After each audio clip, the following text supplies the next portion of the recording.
Elsa stood on the observation deck of the Covenant, her crystalline fingers pressed against the transparent aluminum viewport. The stars stretched endlessly before her, cold and indifferent. Behind her, the treaty documents lay sealed, a political marriage binding her, princess of the Kelthar Empire, to a human named Adam. She had studied their species. Humans were weak by galactic standards, fragile bones, thin skin, short lifespans. They possessed no natural armor, no telepathic abilities, no enhanced strength. The Kelthar possessed all these advantages, yet after 3 years of brutal warfare, the human coalition had fought them to a stalemate. The ceasefire had been her idea. Marriage, unity, peace. Adam entered the observation deck with quiet footsteps. He wore a simple gray uniform, no medals, no ceremonial armor like her people would have displayed. His brown hair was cropped short, his face unreadable. "Princess," he said, his voice measured.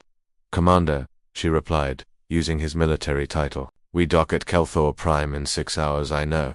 He moved beside her, studying the approaching blue giant star that her homeworld orbited. "Your people won't accept this easily." Elsa's bioluminescent markings flickered, a sign of stress her species couldn't fully control. "They'll accept it because they must. The alternative is mutual annihilation. Is that why you agreed?" "Dear." She turned to face him, her violet eyes meeting his unremarkable brown ones. "I agreed because I saw the casualty projections. Another year of war would have reduced both our civilizations to ash." "What about you, Adam? Why did you accept?" His jaw tightened. "Same reason." The wedding ceremony on Kelthar Prime was a spectacle of political theater. Elsa wore the traditional armor of her house-living metal that responded to her bioelectric field, shimmering with defensive capabilities. Adam wore a formal human suit, looking absurdly vulnerable beside her.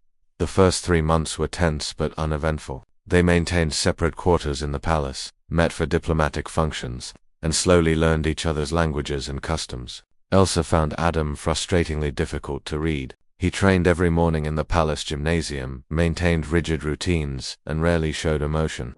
"Why do you train so obsessively?" she asked one evening, finding him in the combat simulator. "You're aware our species is physically superior in every measurable way." Adam paused, breathing hard from his exercise. "Respectfully, Princess, that's not entirely accurate. You believe humans are stronger, faster. No, but we have advantages you've never had to develop." He towel-dried his face. "Your people evolved on a low-gravity world with few natural predators. Ours evolved on a death world. High gravity, extreme climate variation, competing megafauna. Irrelevant now," Elsa said dismissively. Adam's expression remained neutral. Perhaps the terrorist attack came on the 4th month of their union. The purist faction Kelthar extremists who rejected peace with humanity struck during a diplomatic reception. Elsa was greeting ambassadors when the first explosion tore through the palace's eastern wing.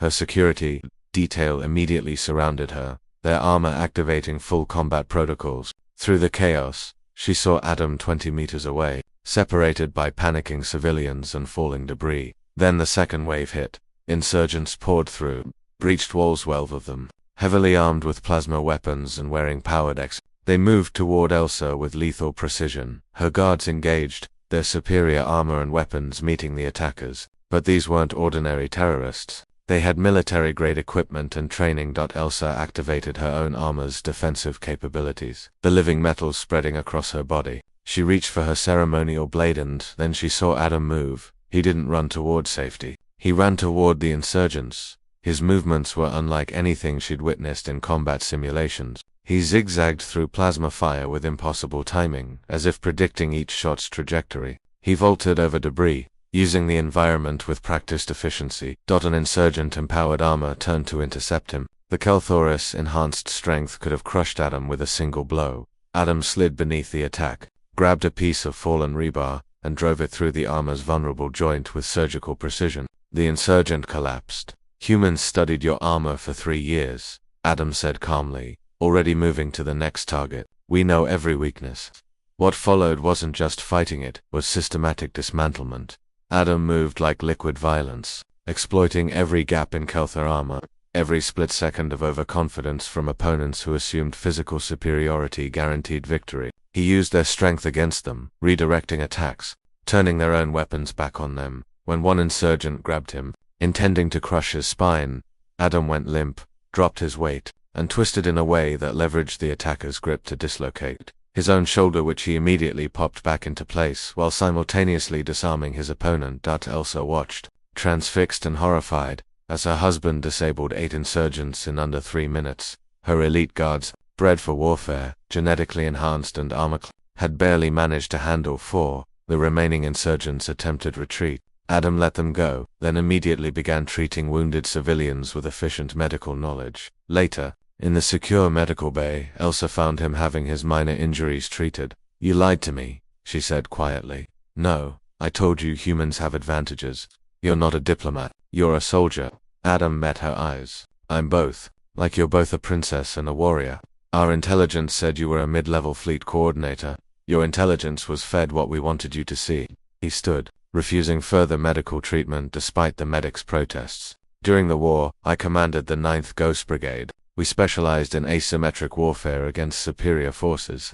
The implications crystallized in Elsa's mind. "You've been trained specifically to fight my people." "Yes, and they sent you here, to the heart of our empire, as a peace offering." Adam's expression softened slightly. "No, Elsa, they sent me here because I believe in the peace, because I've seen enough death, but I won't pretend to be helpless while extremists threaten what we're trying to build."